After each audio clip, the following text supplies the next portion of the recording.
Bem-vindos ao Namarra Cast, onde eu te ensino a dominar as suas finanças de uma vez por todas. Você quer quitar suas dívidas, dormir tranquilo e ser mais feliz? Aqui eu te ensino na marra que é possível. Boa noite a todos. Vamos iniciar hoje mais um Namarra Cast. Eu estava atendendo, por isso que a minha live demorou a começar. Era para ter iniciado às 20 horas, mas vamos lá falar hoje de um assunto muito importante, que é sobre o tema a psicologia financeira. Não sei se todos já leram esse livro. Esse é uma excelente sugestão de livros para quem quer aprender sobre finanças. É um dos livros mais comentados dos últimos tempos sobre finanças. Vou só ver se a minha convidada já está aqui presente. Vou convidar ela para ela.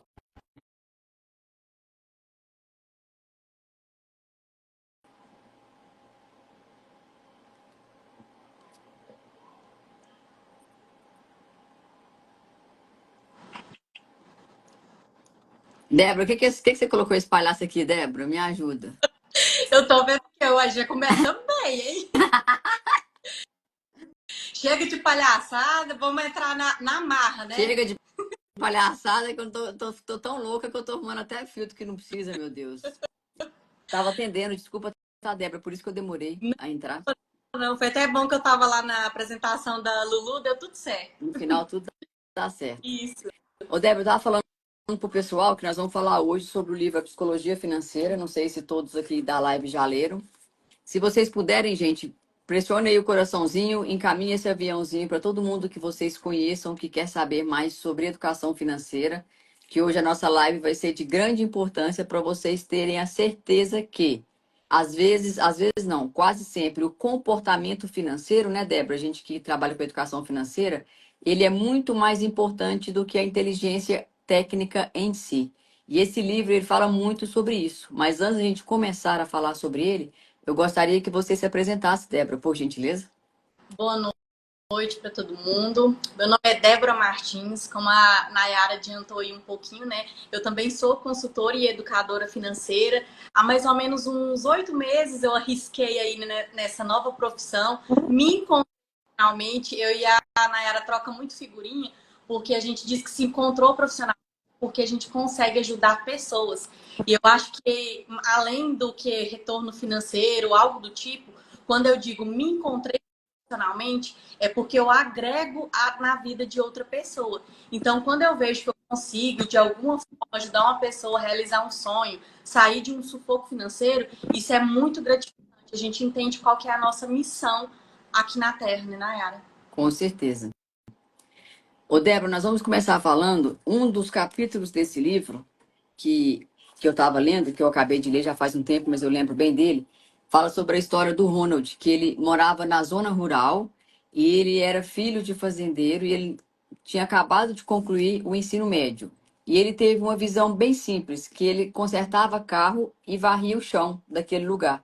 E ele começou a juntar dinheiro, e quando ele tinha 38 anos, ele comprou uma casa com 2 quartos e ele viveu nela até o final da vida, mesmo quando ele tinha muito dinheiro. E em 2014, ele faleceu aos 92 anos. Eu vou olhar aqui o valor total porque eu não decorei. E ele faleceu deixando um patrimônio de 8 milhões de dólares. Então, para você ver, uma das histórias desse livro fala justamente sobre isso, que às vezes o comportamento financeiro que a pessoa tem ao longo da vida, que ele começou a investir desde sempre que ele começou a trabalhar, e não mudar o status de vida que ele tinha, ele conseguiu um patrimônio de 82 milhões de dólares quando ele faleceu. Então, assim, como que ele conseguiu um dinheiro com volume tão grande, mesmo ganhando muito pouco, né? Que isso é a famosa mágica do juro composto, né, Débora?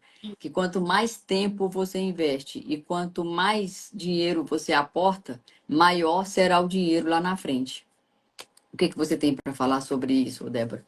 O que você entende? Você acha que é importante? Sim, muito.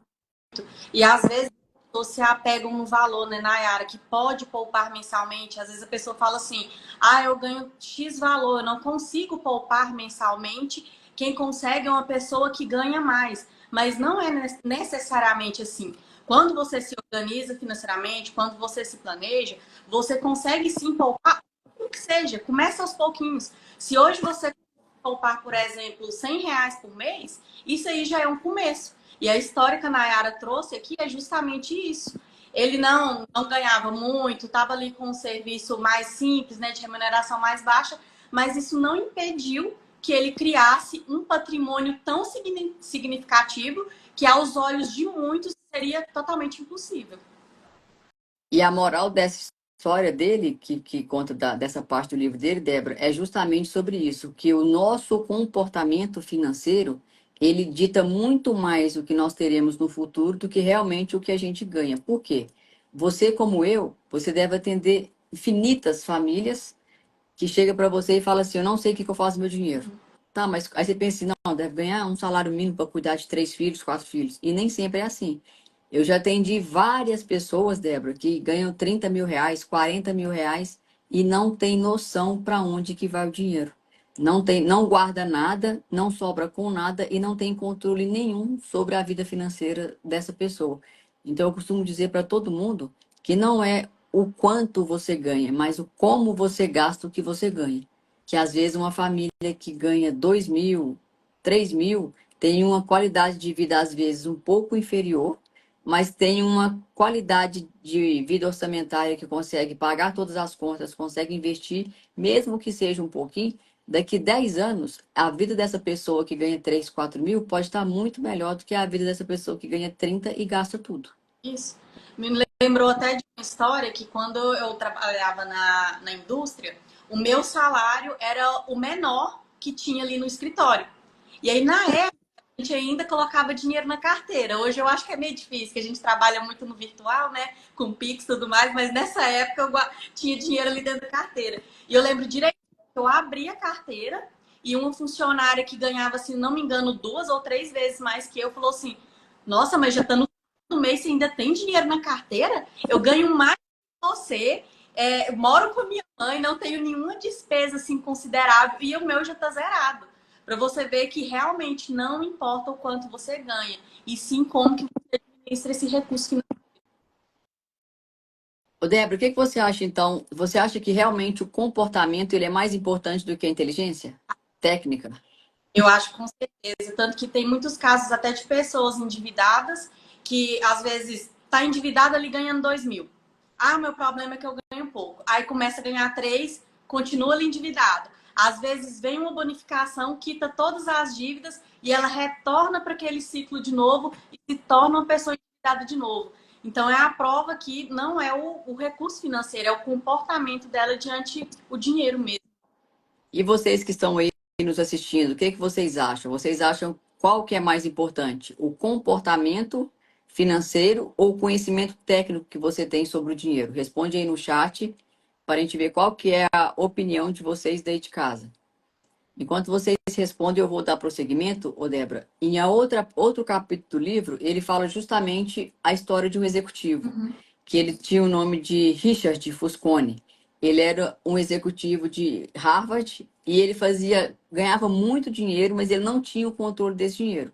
E chegou um momento em que ele quebrou e perdeu todo o patrimônio que ele tinha. Por quê? Porque ele sempre gastou, ganhou muito, mas ele sempre gastou muito. Então a gente percebe que às vezes o comportamento do dia a dia é que vai fazer diferença no seu dia a dia e lá na frente, né? Porque esse executivo, mesmo tendo muito dinheiro, ele não teve o controle, não teve a paciência de fazer o que tinha que ser feito, que é investir um pouquinho todos os dias. Isso. Exatamente. É igual a tema aqui que não importa o quanto você ganha, sim como você administra. Às vezes a pessoa que tem um recurso ali menor acha que nunca vai prosperar financeiramente, mas e quantas pessoas que ganham bem e também não prosperam porque não muda esse comportamento? E isso vem lá, né, Nayara? Porque acaba que vai criando crenças na nossa cabeça, a gente se comporta com o dinheiro de acordo com as pessoas que a gente cresceu. Do mesmo jeito que a gente aprendeu a falar o português, porque a gente foi ensinado a falar assim, o nosso caráter, os nossos comportamentos, isso tudo foi moldado. Mas lembrando que não é porque você foi criado com algumas crenças ou com um comportamento que pode ser errado em relação ao dinheiro, que você não pode mudar, que você não possa procurar um direcionamento, mudar essa relação com o seu dinheiro a partir de agora, porque o importa, não importa, não é o passado, é daqui para frente, e você mudar esse comportamento para garantir aí uma qualidade no seu futuro também. Isso vai muito, Débora, de encontro ao que a gente viveu, né? Eu Isso. acredito que você, como eu, veio de famílias que sempre teve o básico, sempre teve ali o que dava para você alimentar, nunca teve o supérfluo, nunca teve comida gostosa, nunca teve nada disso.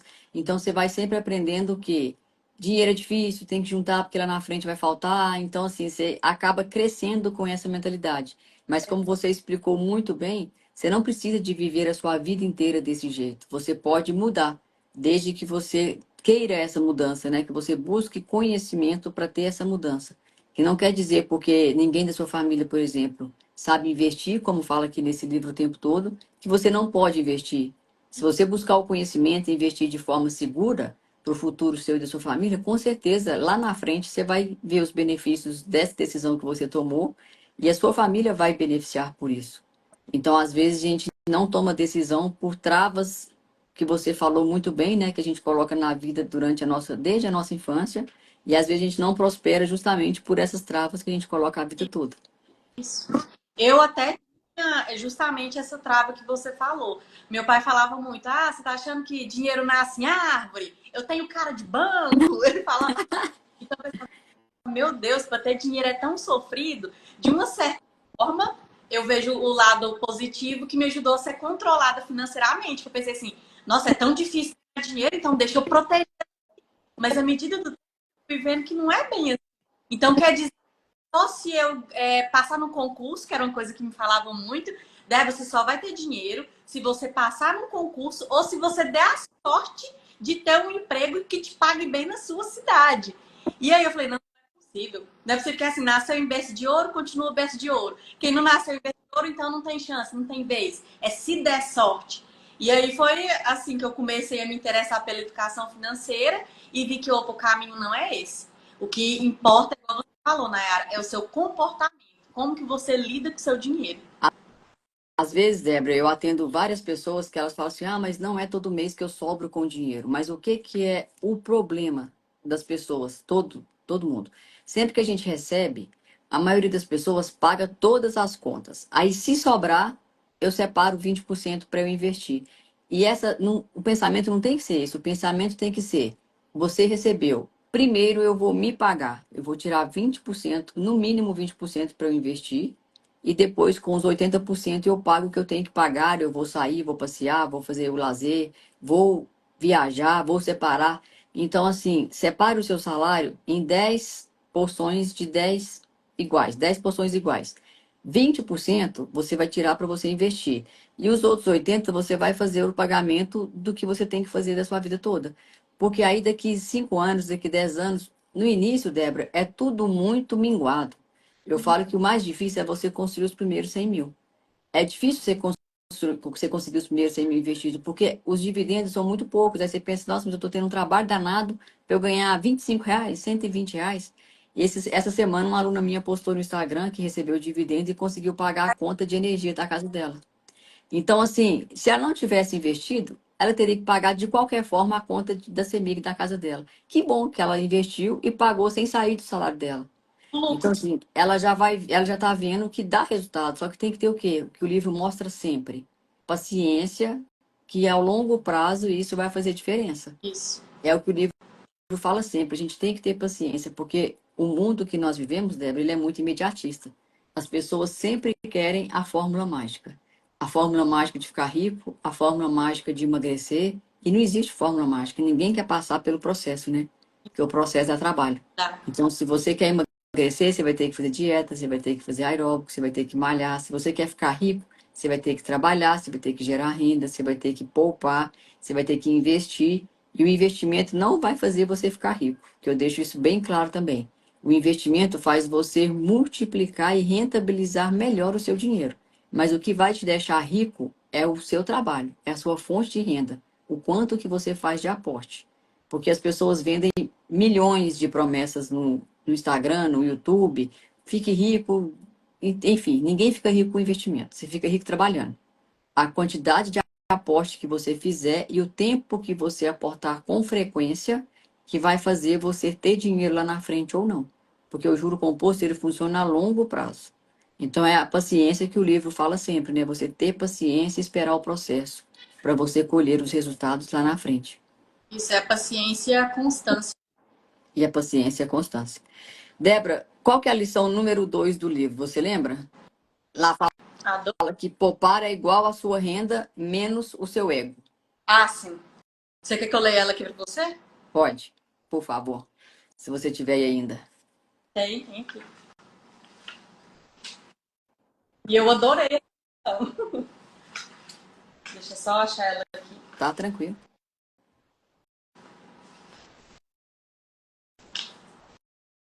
Poupar é a sua renda menos o seu ego. Muitas vezes o ego nos leva a gastar mais do que precisamos para impressionar os outros. Morgan Housel, não sei se eu estou lendo certo, mas escreve sobre isso em uma carta para seu filho, explicando que o que realmente queremos não são coisas caras, mas respeito e admiração. Eu sei que é mais difícil para pessoas que ganham pouco poupar, mas isso também é um desafio para quem ganha muito. Pessoas com altos salários também gastam tudo o que ganham, ou até mais, devido ao ego.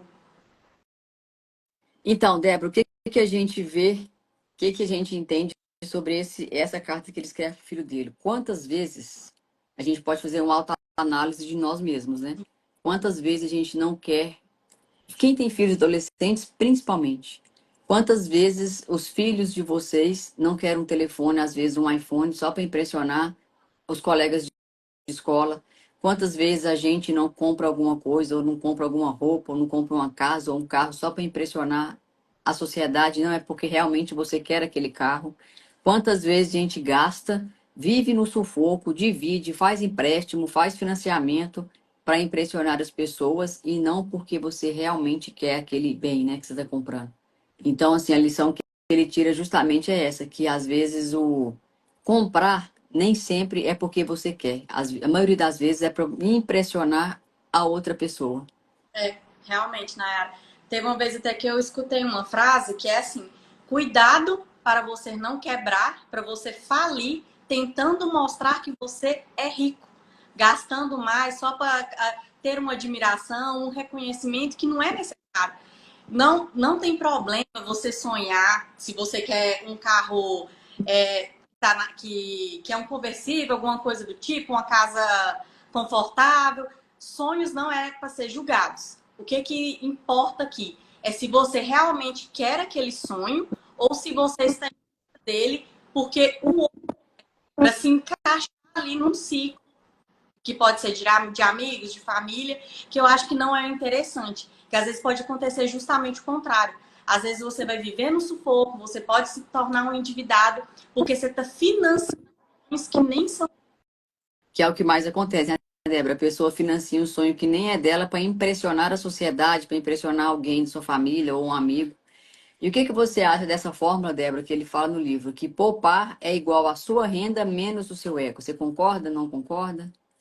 Concordo completamente, porque eu acho que é isso mesmo. É você viver ali seus 2 degrauzinhos abaixo da sua renda, tentar realizar seus sonhos, se organizar para conseguir alcançar ali seus objetivos, mas entender até onde eu posso ir.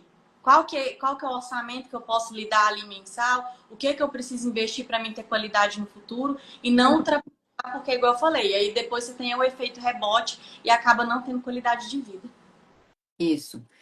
Ô, Débora, e quais são algumas estratégias que a gente pode passar para quem está em casa, para eles. Estratégia mesmo para eles conseguirem poupar, para conseguir investir, para conseguir multiplicar, para conseguir rentabilizar esse dinheiro. Eu vou falar algumas, se você lembrar alguma, você me acrescenta por gentileza. Uma das regras que eu acho mais importante, Débora, é você evitar fazer compras compulsivas. A maioria das compras, comprar é muito prazeroso. Todo mundo sente prazer em comprar, às vezes um prazer igual ao que você sente em comer, algo que você gosta. Então, assim, como que eu falo para os meus clientes que eu atendo para você ver se você realmente precisa de comprar o que você está querendo. Você fazer 3 perguntas iniciais antes de fazer uma compra. Você vai fazer a pergunta: eu quero comprar? Geralmente você quer comprar. Quando você vai comprar alguma coisa que você deseja. Eu tenho dinheiro? Se você não tiver dinheiro, você vai ter um cartão de crédito que você pode parcelar, você pode fazer um empréstimo para você realizar a compra. E a terceira e a mais importante das perguntas é: eu preciso de comprar isso que eu vou comprar agora? Se você responder sim para as 3 perguntas, você pode considerar que essa não é uma compra impulsiva. Agora, se você responder não para qualquer uma dessas 3 perguntas, espera 24 horas, pensa e depois vai lá e efetua a sua compra. Então, quando você faz esses 2 exercícios de perguntar esses 3 perguntas que eu citei, se você responder não para alguma delas, esperar 24 horas, às vezes você não vai nem lembrar do que você ia comprar. É uma das maneiras que eu consigo fazer as minhas clientes perceberem e diminuírem essa compra impulsiva, porque comprar é muito bom, dá prazer em realizar compra. E às vezes você gasta, e quando você vai fechar o seu orçamento no final do mês, justamente essas pequenas compras impulsivas, porque as pessoas pensam assim, Débora, não, é só mais uma roupa, é só mais um sapato. Ah, é só trocar um telefone. E esse é só uma parcelinha de 50, com uma de 80, com uma de 100, com uma de 200. É que no final o orçamento financeiro ultrapassa o que a pessoa recebe e ela acaba se endividando, né? Exatamente. Eu acho que isso aí é uma das maiores questões, Nayara. Porque é igual você mesmo disse, a pessoa vai ali parcela em, parcela em tantas de 50, vai parcela outra, tantas de 20. É igual no caso até do supermercado. Vai várias vezes ao supermercado, não, mas foi uma compra de 50, depois mais 100. No final, o orçamento já extrapolou e aí não tem o que fazer. É lidar ali com a fatura no final do É a mês. segunda dica que eu ia dar, você ter um orçamento e seguir ele. Eu falei sobre parcelar, gente, eu não tenho nada contra quem parcela compra. Eu parcelo. Se a pessoa não me der pelo menos mais de 5% de desconto à vista, eu parcelo todas as minhas compras. Porque eu gosto de utilizar o cartão de crédito, porque eu pontuo, porque eu viajo, eu pago hotel, eu pago hospedagem, pago estadia, tudo passagem aérea com o cartão de crédito. Só que eu tenho o controle do meu dinheiro. Se você vai dividir o que você está comprando, vai lá na planilha que chegar em casa, lança na sua planilha para você já saber, próximo mês já está quanto comprometido, para você justamente fazer essa conta. Eu posso comprar ou eu não posso comprar? Entendeu, Débora? As pessoas, o defeito é qual maior nessa questão do orçamento em si? As pessoas vão parcelando compras no cartão de crédito, parcela, parcela, parcela. E elas só vão analisar essa fatura na hora de pagar. Quando fecha a fatura no início do mês, não adianta, gente. Vocês têm que analisar semanalmente, pelo menos uma vez por semana, para dar tempo de recalcular a rota se você gastou mais em uma, ou no lazer, ou numa despesa da sua casa, ou numa compra que você teve que fazer a mais, ou um carro que teve que fazer uma revisão, para justamente dar tempo de você recalcular a rota e voltar, para você não passar do tanto que você ganha. Então, esse orçamento é justamente a maior falha que eu vejo das pessoas. Às vezes elas até têm um orçamento, mas elas deixam para ver esse orçamento só no final do mês. Aí não adianta, porque aí está na hora de pagar e não tem dinheiro, aí começa a fazer empréstimo em cima de empréstimo e a conta não fecha e a bola de neve só aumenta. Isso. Tem que controlar, né? Só botar, igual como você mesmo disse, né, Nayara? Se eu não tenho, primeiro, mais importante, defina o seu orçamento. Segundo, registre os seus gastos. Eu sei que às vezes pode ser chato, mas eu acho que é muito melhor chegar lá no início do mês, você pegar seu salário e seu salário ir todo para uma fatura, ou pior, nem mesmo o seu salário suprir essa fatura. Então, essa fatura vai depois se tornar um hábito. E você controlar, definir seus orçamentos por semana, porque extrapolei numa semana, semana que vem, vamos dar uma apertadinha para a gente não extrapolar no final do mês. E o que eu gosto de falar sempre também, o Débora, é que a gente fala muito em registrar, né? Eu brinco que até meu filho de 8 anos, 9 anos, sentar aqui, ele registra. Não adianta você só registrar. Você tem que registrar, você tem que analisar o que você está registrando. Porque registrar qualquer criança que você falar, senta aqui e preencha a planilha para mim, ele vai preencher. Então é você registrar e você sentar e analisar o que você realmente fez. O que que eu devo, o que que eu não devo, quanto que eu posso gastar ainda. Então, além de registrar, essa análise também é muito importante, né? Porque tem muitas pessoas na área que eu acredito que também cheguei para você, que chega para mim e fala assim: Não, Débora, mas eu anoto tudo. Aqui, ó, no meu caderninho, eu anoto tudo. Eu falei: Beleza, você anota. Então, quanto que você fez fixa? Você sabe me dizer? peraí, aí eu preciso somar, eu preciso ver. E quanto que você gasta com lanche? Ah, não, mas lanche eu não anoto, não. Eu anoto é a água, a luz e o aluguel. Pergunto, e tá, você não faz a sobrancelha? Tá anotada aí sua sobrancelha, sua unha? Ela, ah, não, desisto. Vou falar que eu não registro então. Porque realmente, gente, não é só o grosso, não é só o aluguel, a água e a luz que determina os seus gastos. É tudo. É uma bolacha. Eu vou ali no supermercado e eu compro para Luiz e para Laura, eu tenho que mensurar ali. É minha sobrancelha, é a minha unha, que são gastos que são com estética, mas que eu sei que todo mês eu vou ter aqueles gastos. Então já dentro do meu orçamento. Por isso que eu sei exatamente o que entra, o que sai e o que sobra. E resumindo, então, o que a gente falou do livro, ô Débora, as pessoas terem noção que o investimento ele tem que ter paciência e você vai ver o resultado dele lá na frente. Não adianta você pensar que o resultado é rápido, porque não é. O juro composto, a mágica dele é a longo prazo. Então, para as pessoas terem ciência que vamos investir, vamos, mas a gente vai ver o objetivo maior do investimento é a longo prazo mesmo. Isso. Então, para ficar ciente, para não frustrar, né? Porque às vezes as pessoas pensam, não, eu vou investir, daqui 2 anos eu vou ter juntado 1 milhão. Não, você não vai ter juntado 1 milhão. A não ser que você invista muito próximo de 1 milhão, para você ter que juntar 1 milhão em 2 anos. Débora, a gente tem outra lição que você queira falar? A terceira lição, né? Saiba quanto é suficiente. A terceira lição é saber quanto é suficiente. Muitas pessoas caem na armadilha de sempre querer mais, o que pode levar a decisões financeiras arriscadas. Nayara, olha só essa história que eu trouxe para uma reflexão. Bernie Madoff nasceu em 29 de abril de 1938, em Nova York. Começou sua carreira no mercado financeiro aos 22 anos. Em 1900, fundou uma das maiores corretoras de investimentos, a Wall Street. Madoff montou um esquema que prometia retornos consistentes e acima da média, o que atraiu muitos investidores. No entanto, ele não teve o dinheiro como prometido. Esse esquema funcionou por décadas, mas começou a desmoronar durante a crise financeira de 2008, quando muitos investidores tentaram retirar seus fundos ao mesmo tempo. Em dezembro de 2008, Madoff foi preso pelo FBI e acusado de fraude.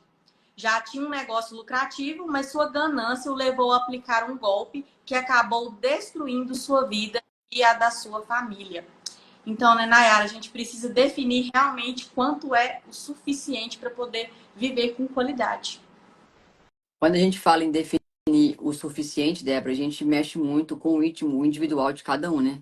Sim. Porque às vezes eu pergunto assim, Débora, quanto que é que você acha que você é o suficiente para você ser feliz com sua família? Às vezes para Débora é 20 mil reais. Às vezes para mim é 10 mil reais. Às vezes para quem está assistindo é 50 mil reais. Às vezes para o outro é 1 milhão de reais. Então isso é muito particular. Mas é importante a gente definir o que que é o suficiente para eu ter uma vida de qualidade, para eu ter uma vida feliz, porque às vezes a gente fica tanto em busca de dinheiro, em busca, em busca, em busca, em busca, e não tem nem tempo de viver essa felicidade que a gente tanto busca, né? Então, assim, é importante sim sonhar, é importante sim você querer ganhar muito bem, você querer ter um lucro líquido muito alto, mas o quanto eu preciso para eu sobreviver e para eu ser feliz? É importante a gente falar um teto, né? Estipular um teto. Não, se eu ganhar 100 mil por mês de lucro líquido, para mim está suficiente. Aí as pessoas atingem os 100 mil, aí fica em busca do 200 mil, do 500 mil, do 1 milhão, e às vezes acaba metendo os pés pelas mãos, e acaba como esse foi falado nessa história aí. Ele se deslumbrou com o dinheiro, fundou uma empresa que ele começou a não conseguir a dar o investimento, a rentabilidade que ele prometeu e acabou sendo preso e acabando com a família dele por conta de querer sempre mais dinheiro, né? Que é o que mostra sempre nesse capítulo do livro, mostra justamente sobre isso, que o quanto que a busca pelo dinheiro pode também acabar com a vida das pessoas, né, Débora? Isso. O que a gente precisa entender, não é errado você querer ganhar mais, você querer aumentar o seu padrão de vida. Isso não é errado, mas querer o dinheiro por si só não tem sentido. Ou apenas para você acumular dinheiro e ficar ali dentro do banco e você não aproveitar com sua família, com seus filhos, não tem sentido. O dinheiro, ele vem como uma forma de criar possibilidades. A possibilidade de hoje eu poder viajar com as minhas filhas e elas conhecerem a praia, a possibilidade de garantir que, caso elas queiram no futuro fazer uma faculdade, eu possa oferecer isso para elas, para que caso elas precisem também de, no momento de precisar de um atendimento no hospital, eu tenho um recurso financeiro para que elas tenham esse atendimento. Então a gente tem que saber usufruir desse dinheiro, porque o dinheiro foi feito para ser gasto, mas ser gasto de forma consciente para você ter qualidade de vida no seu presente, mas garantir que essa qualidade de vida permaneça também no futuro. Você falando aí em dinheiro, Débora, eu gosto muito de falar de dinheiro, eu gosto de dinheiro, eu acho que todo mundo tem que gostar de dinheiro mesmo, a gente tem que gostar de ter uma vida boa. Você tem que gostar de sentar no restaurante e não olhar a conta que você tem para pagar, não olhar o cardápio do lado do valor que vai custar o seu prato. Isso é muito bom, você viver sem ter que ficar fazendo contas. Mas o dinheiro, ele tem três propósitos na nossa vida. O primeiro propósito que o dinheiro tem é o que a Débora acabou de falar, realizar sonhos. A gente tem que ser capaz de realizar os nossos sonhos. O dinheiro, ele serve para isso. Ele é uma ferramenta para realizar os seus sonhos. O segundo propósito que o dinheiro tem é para você ajudar as pessoas que estão ao seu redor.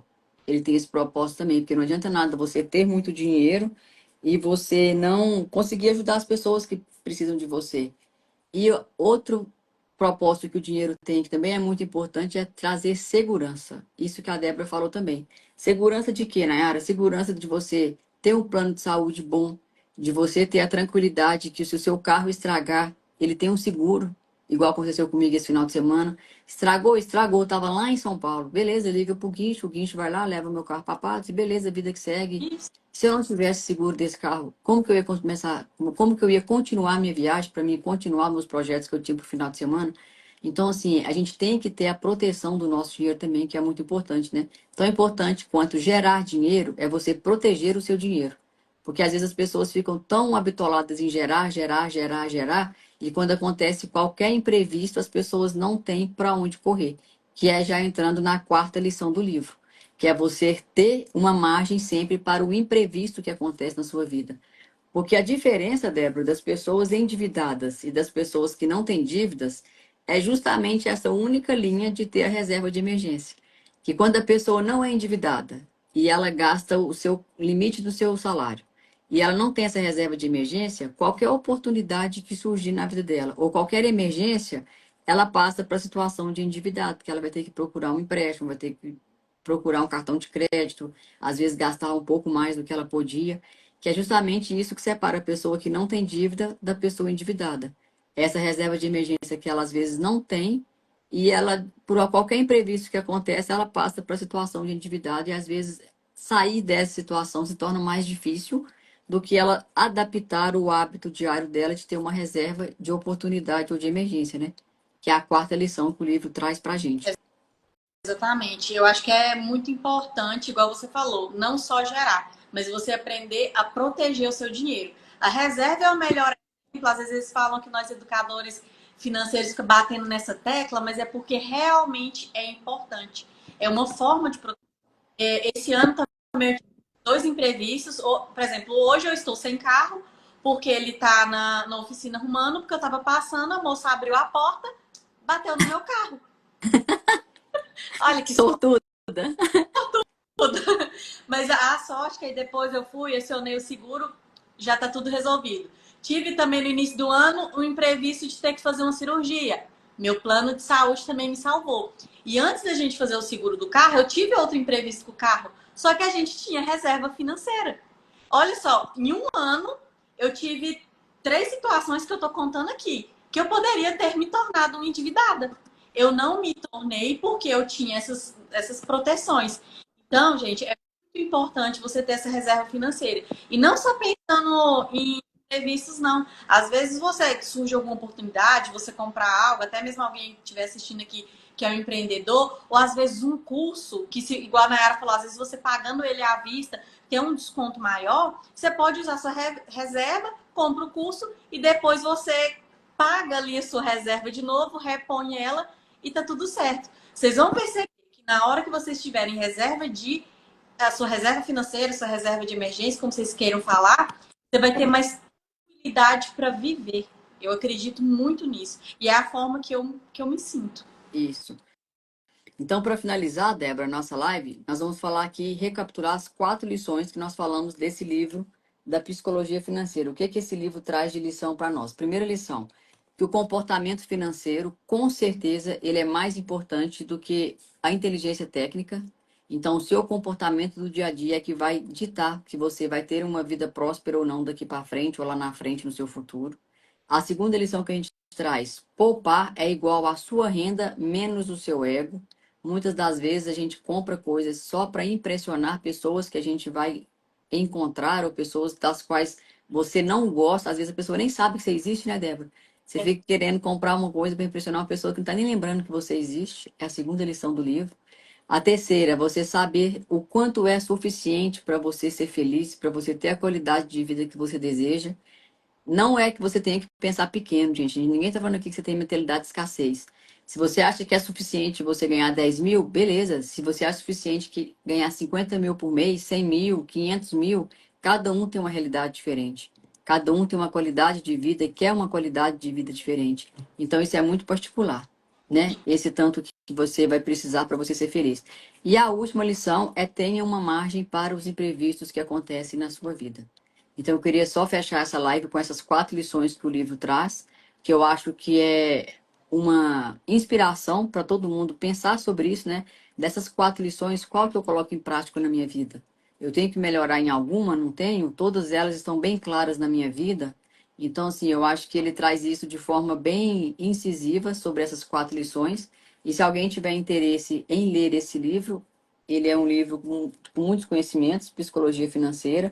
Um livro muito fácil de ler, eu li ele bem rápido. Você quer acrescentar alguma coisa, Débora? Eu tomei seu tempo, né, que eu demorei a Não, entrar. não, ok. Tem duas frases que eu gostaria de deixar para vocês refletirem, que é: nada é tão nosso quanto os nossos sonhos. A gente só deixa de realizar objetivos e sonhos nas nossas vidas se a gente parar de sonhar. E precisa transformar o sonho em objetivo, porque o que separa um do outro? O sonho, geralmente, a pessoa pensa assim: eu sonho em pagar uma faculdade do meu filho, como se aquilo não fosse possível. Por que não é possível? Se você começar a poupar hoje, começar a investir hoje, eu te garanto que você vai ter muito mais tranquilidade para realizar esse sonho lá na frente. Então, quando você tem um sonho em objetivo, você cria uma meta, você faz um planejamento para que naquela determinada data você atinja ele.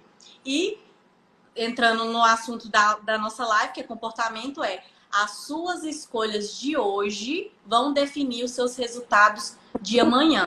Hoje o seu resultado está satisfatório? Você está feliz da forma que você está? Então é por conta dos comportamentos anteriores. O que você pode manter? O que você precisa mudar? Qual é o resultado do futuro? Então vamos pensar se comportando no nosso dinheiro hoje e o que a gente espera no futuro. Porque é agora que é a hora de mudar. Só acrescentando essa questão que você falou de comportamento, Débora, isso é muito nítido quando a gente trabalha com quem tem dívidas, né? Porque as pessoas que têm dívidas, eu costumo dizer muito, elas não são endividadas, elas estão endividadas. E é muito diferente disso, ninguém nasceu endividado. Você se tornou endividado por hábitos errados que você veio fazendo ao longo do tempo. É a mesma coisa que eu falo, a mesma analogia que a gente faz para quem às vezes está com sobrepeso. A pessoa com sobrepeso, ela não nasceu com sobrepeso, a maioria não nasceu com sobrepeso. Foram os hábitos que ela foi adquirindo com o passar do tempo que fez ela estar com sobrepeso. Então você não vai conseguir sair nem do endividamento e nem do sobrepeso do dia para a noite. É um processo de acompanhamento que a gente tem que você vai estar numa situação que não seja de dívida. Mas é justamente isso que você falou, né? As pessoas não enxergam que o comportamento é que levou elas a ter isso. Às vezes, a vida financeira que você está hoje, você não está feliz por comportamentos lá atrás que você não teve. Por exemplo, você nunca investiu, você nunca pensou que reserva de oportunidade, de emergência ou de segurança, chama como vocês quiserem, fosse importante e às vezes levou você a fazer um empréstimo que você não precisava, levou você a estourar um cartão de crédito que você não precisava, né?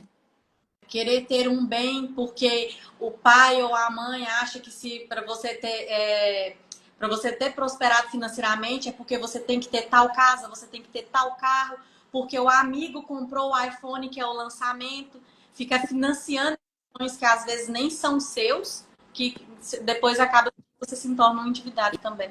Isso. Débora, eu queria te agradecer, viu, por ter recebido o convite para participar da minha live hoje. Te pedir desculpa que eu cheguei atrasada porque eu estava atendendo, então eu atrasei você 15 minutos aí para sua noite com suas pequenas. E agradecer a todos que esteve aqui presentes com a gente. E lembrar que toda quarta-feira, às 20 horas, a gente tem o Namarra Cash aqui no meu Instagram e no meu canal do YouTube, Fique Rico na Marra. Quem não segue, segue lá pra gente, por gentileza, para vocês verem vídeos. Eu dou dicas semanalmente lá de finanças, de investimento, de dívidas. Então, quem não segue ainda meu canal do YouTube, só você seguir lá, chama Fique Rico na Marra. Débora, muito obrigada, tá? Mais uma vez, fica com Deus. Precisando, estou aqui à disposição, viu? Digo mesmo. Até mais, gente. Obrigada, Tchau, viu? gente. Boa noite.